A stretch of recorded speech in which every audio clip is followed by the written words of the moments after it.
Então é isso, bom dia a todos. Vamos então vamos continuar ou começar a trajetória na literatura, né? Então, na aula passada a gente repassou, né, como é que cai no Enem a literatura, né? Como é que isso funciona, quais são os conteúdos, né? Então hoje eu decidi começar as literárias, né? E aí eu fiz uma escolha que é muito mais funcional, né? Porque, enfim, eu estou pensando em intercalar, né, uma aula de escolas, outra aula de outro conteúdo, para não ficar também aí, essa coisa meio maçante de ficar só numa forma, né? Mas vamos ver como é que eu vou fazer isso. Então, eu decidi iniciar as escolas pelo Brasil mesmo, né? Porque, como eu citei na aula passada, a parte de Portugal, que é fundadora, né, que é lá do início, cai muito pouco. Né? Então, meio que a gente ia perder um tempo com conteúdo que nem é muito importante, ao invés de a gente entrar logo no conteúdo, né? Porque a minha intenção é que vocês tirem o Enem, né? Então, o que eu quero passando conteúdo que não cai? Mas vamos também ter esse conteúdo uma outra hora, porque o importante é a gente ter noção de tudo, uma noção básica do que é importante. Tá. Né, então, o Brasil, né, aqui no Brasil, vai iniciar, né, as escolas literárias com o quinhentismo. Né? O que é o quinhentismo? Né? O quinhentismo é toda a manifestação escrita que ocorreu em 1500 para cá. Né? Então, é fácil, né? Então, o quinhentismo, 1500. Né? Então, esse período, como vocês sabem, né, foi foi a época da descoberta do Brasil, né? Onde de repente descobriram uma terra, né? Que não tinha ninguém, né? Sabe que isso aí é uma grande loucura dos portugueses, né? Mas calma aí. Mas é, todo o texto que foi escrito no Brasil ou sobre o Brasil nesse período, ele vai entrar nosso hall de textos literários. Então, vai tratar sobre a cultura europeia introduzida aqui no país, assim como essa catequização dos indígenas. No fim das contas, ele tem um valor muito mais histórico do que literário. Né? Então, é informativo, é curioso, mas não é tão literário assim. Né? É importante, é muito importante, mas, no fim das contas, não há uma intenção literária no fundo. A gente vai poder encontrar alguns pontos, mas no geral não. Certo? Então, o que a gente tinha nesse período? Quais são essas características? A primeira são as crônicas de viagens. Né? Então, os portugueses vieram, descobriram o Brasil, né? Descobriram o Brasil. E aí, o que aconteceu? Depois disso, e de anunciar para o mundo europeu, né? O mundo europeu, que tinha encontrado por cá, que tinha, essas belezas, seus mistérios, né? Então, a gente veio para cá para conhecer um pouco, né? Então, gente doida, né? Gente que tinha muito o que fazer, vinha para cá para conhecer, né? E até para divulgar um pouco, né? Então, até para meio propagandista. Então, essa galera vinha da Europa para cá para conhecer o Brasil e, no fim das contas, traziam de volta as suas viagens. Né? A mais conhecida, que eu acho, ela é ótima, eu acho muito legal, é a do Hans Staden, né? Hans Staden, acho que ele é alemão ou ele é holandês, eu me esqueci, acho que ele é alemão. Enfim, não interessa. Né? O Hans Staden, ele foi uma das pessoas que veio para o Brasil nessa época do cientismo para conhecer, né? Para ver, para ver como é que funcionava aqui as coisas. E aí é uma é um texto assim, muito interessante porque ele vai colocando bem com descrições, bem com o seu olhar, muito do que era o Brasil naquela época, né? A cultura indígena, né? As aldeias, as guerras, né? Tem até um ponto que é muito interessante que é assim, eu só fui entender bem lendo esse texto do Hans Staden, que é assim, eles diferenciavam eles e os indígenas pelos corporais, né? Então, o Hans Staden fala que ele sabia quem era indígena, porque eles não tinham barba, né? Eles não tinham muitos pelos, e os europeus têm, né? Então, quem era imberbe, né, ou sem barba, ele, tá aqui um indígena, né? Quem tinha barba era europeu. Só que o que acontece com ele? Ele estava aqui viajando, né, passeando, e ele foi sequestrar os indígenas. Mataram o cara. É muito engraçado porque ele fica desesperado, né? Sequestraram ele e falaram pra ele: olha, mano, vai te matar. Só isso vai te matar. E vamos te jantar também. Então, só espera, só espera. Né? E aí, relatando, né, como é que ele começou a se envolver com a aldeia que ele estava, né, a guerra que ele participou com os caras, porque esse ritual antropofágico, né, que é esse ritual de comer o corpo dos outros, era uma coisa até meio que assim, era completamente, né, ela comia até tanto o osso do cara, né, uma coisa bem trash. E aí ele estava assim, desesperado, porque ele chegou a ver um ritual desse e sabia que era o próximo, né?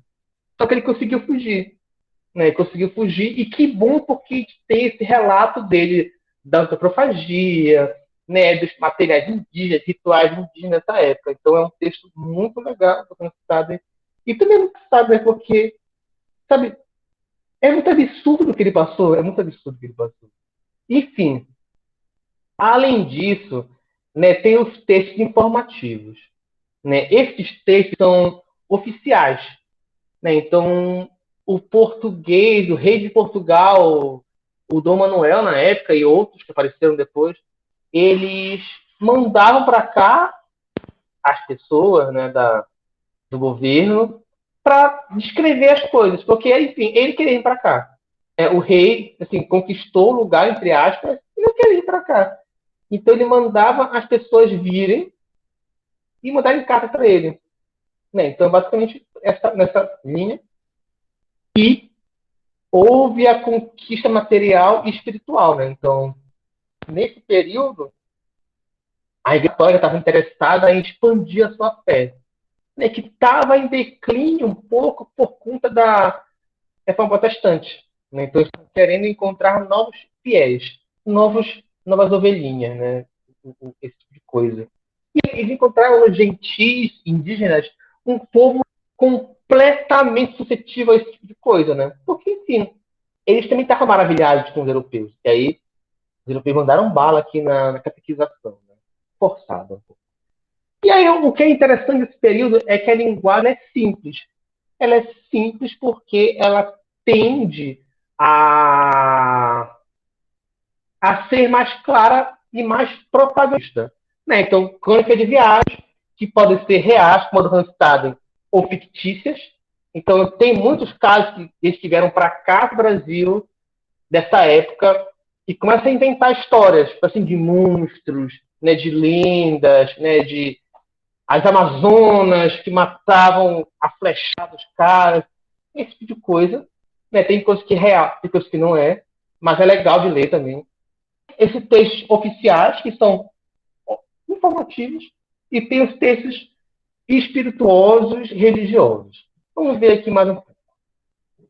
Então, o quinhentismo, se notou aqui, Pedro Bosio, são informações que viajantes e missionários europeus colheram sobre a natureza e o homem brasileiro. Enquanto informação, não pertencem à categoria literária, mas pura crônica histórica.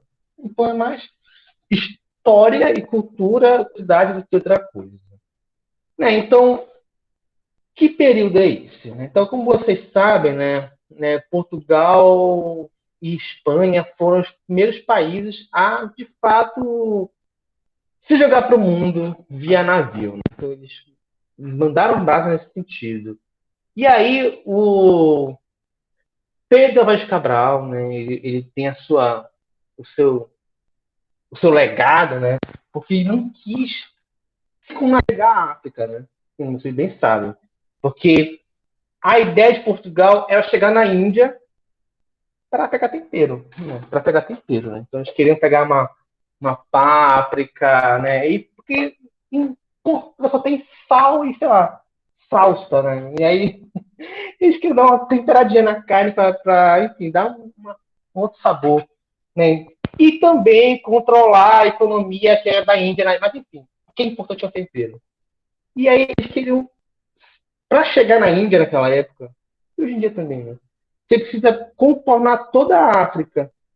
Só que, enfim, né, no sul da África tem o encontro do Oceano Atlântico e do Pacífico, que é uma loucura, né? Que é chamado de Cabo das Tormentas, que hoje em dia é o Cabo da Boa Esperança, porque o Vasco da Gama passou por lá e conseguiu chegar na Índia, enfim. O que interessa é que é um lugar muito difícil de passar a navio.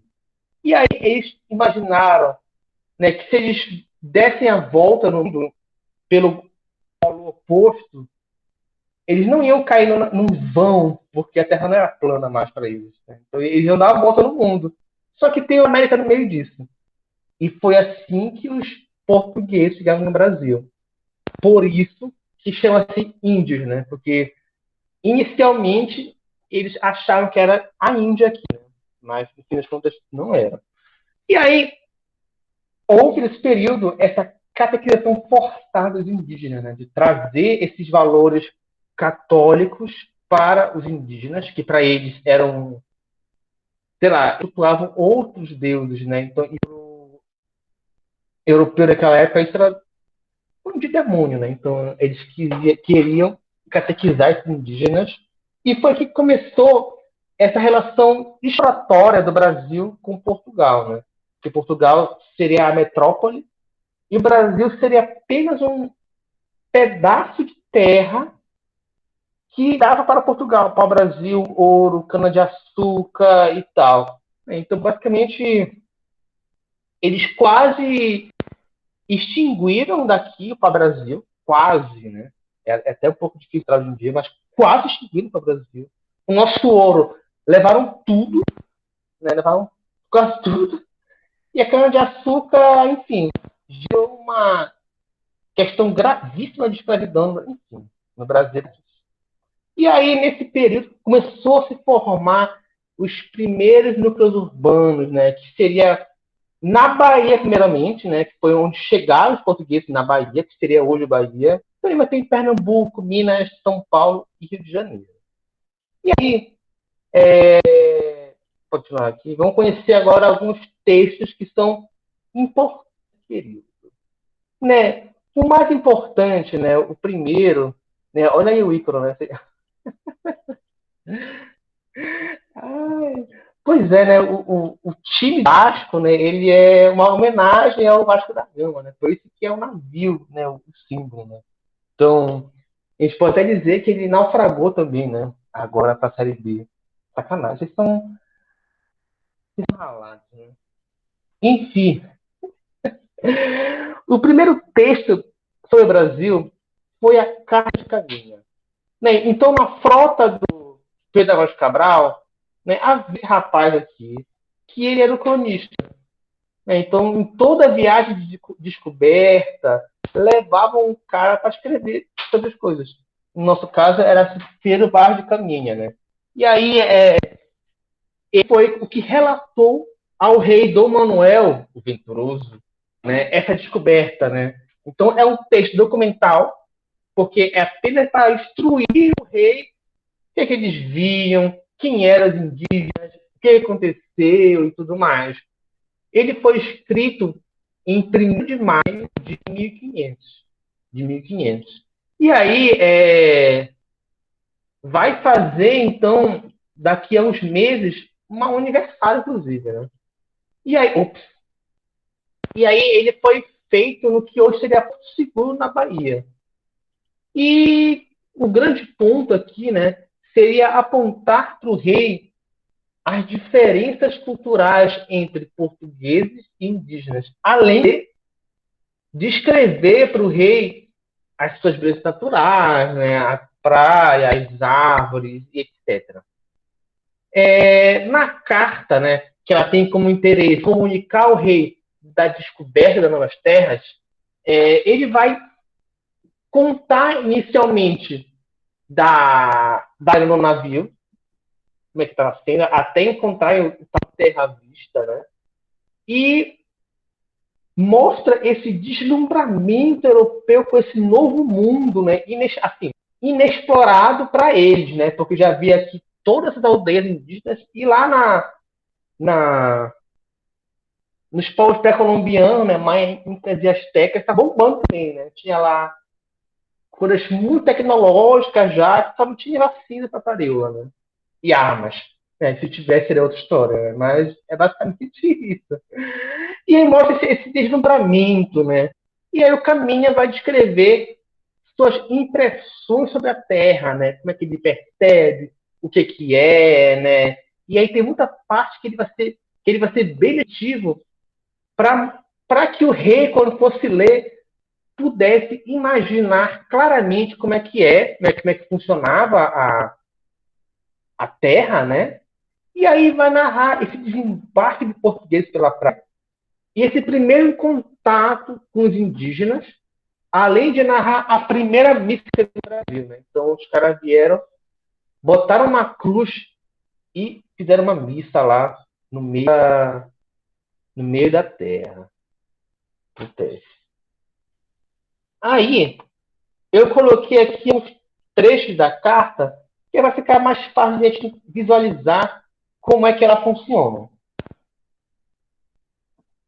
Assim, a linguagem é simples, mas ela é escrita naquele português de 1500, né?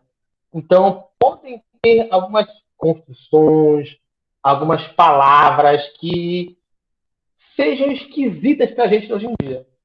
Mas eu acho que é bem compreensível ainda. Vamos ver aqui.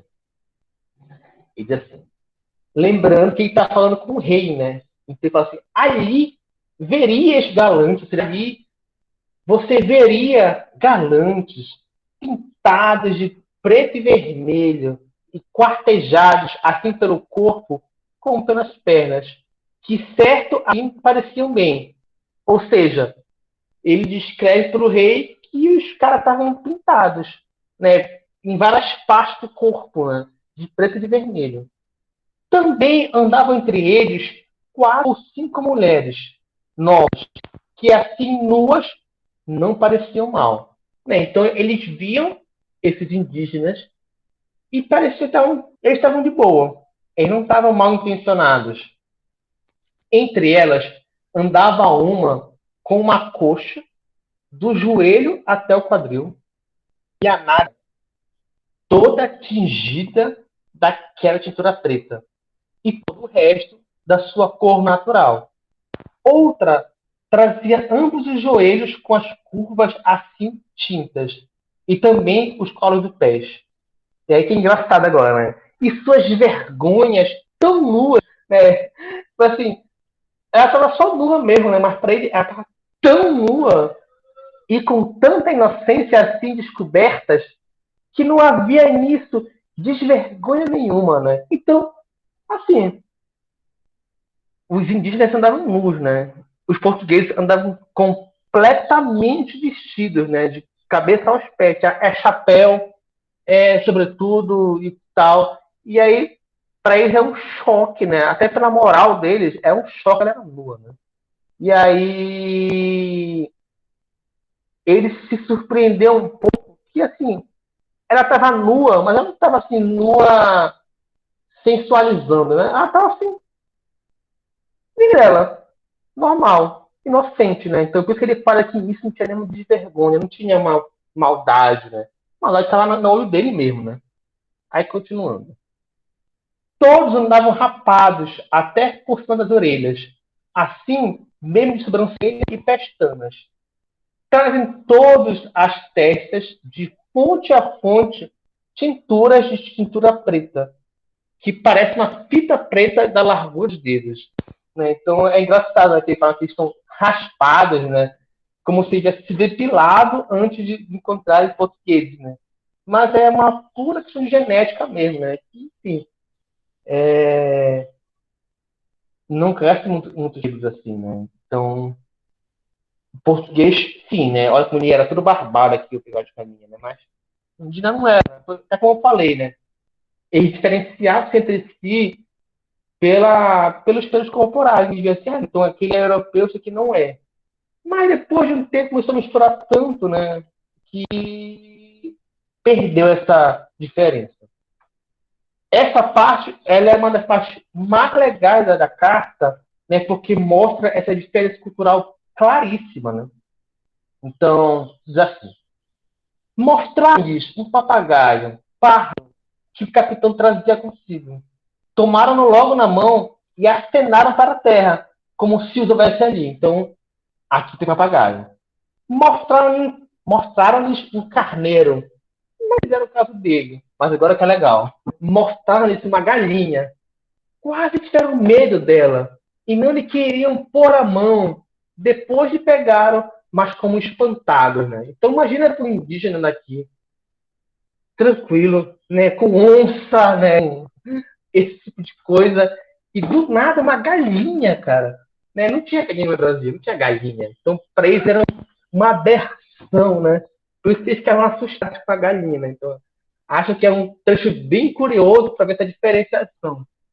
Aí vem aqui a parte da comida, né? Que ele diz assim: deram-lhes ali de comida pão e peixe cozido, confeitos, pastéis, mel, figos passados.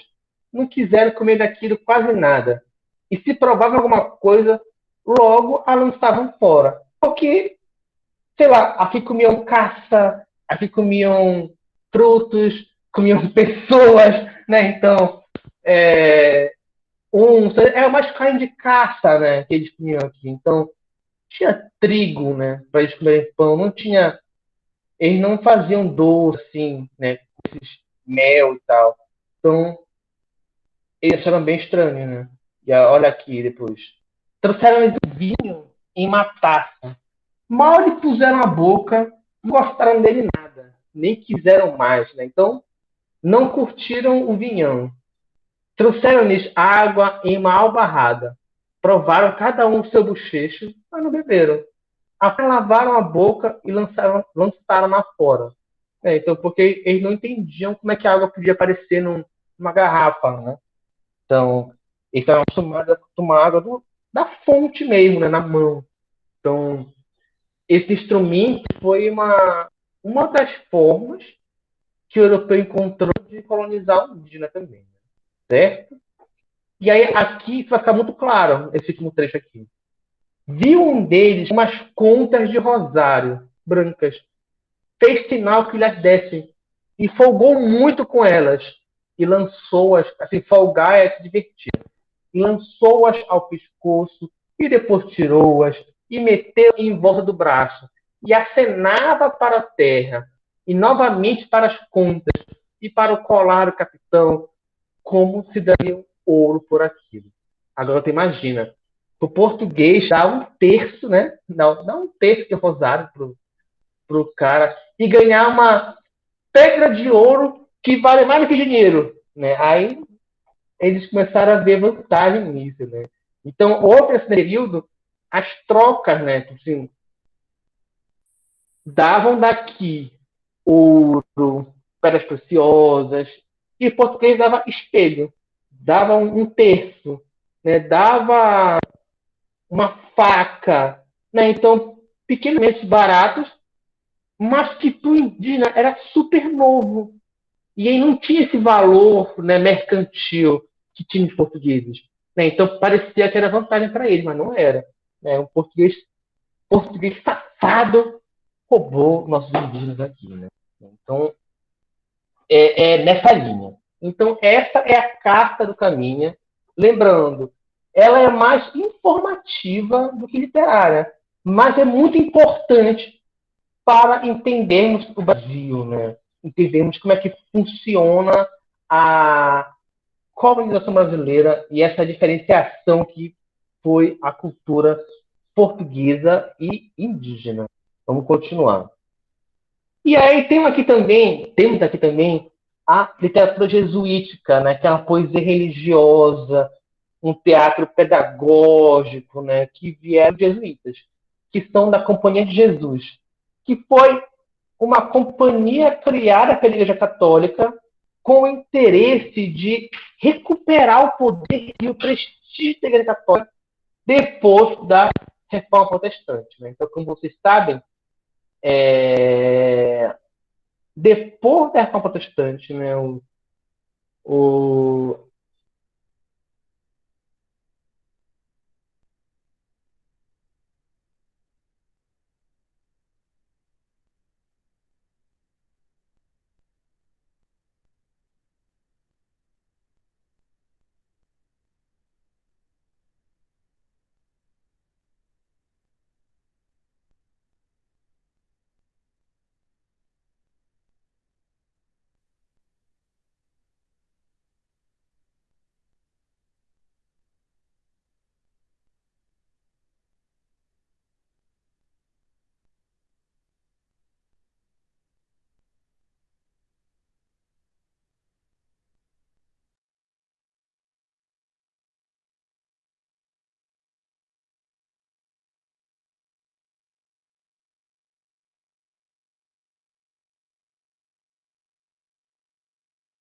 tá ouvindo? Dá para ouvir agora?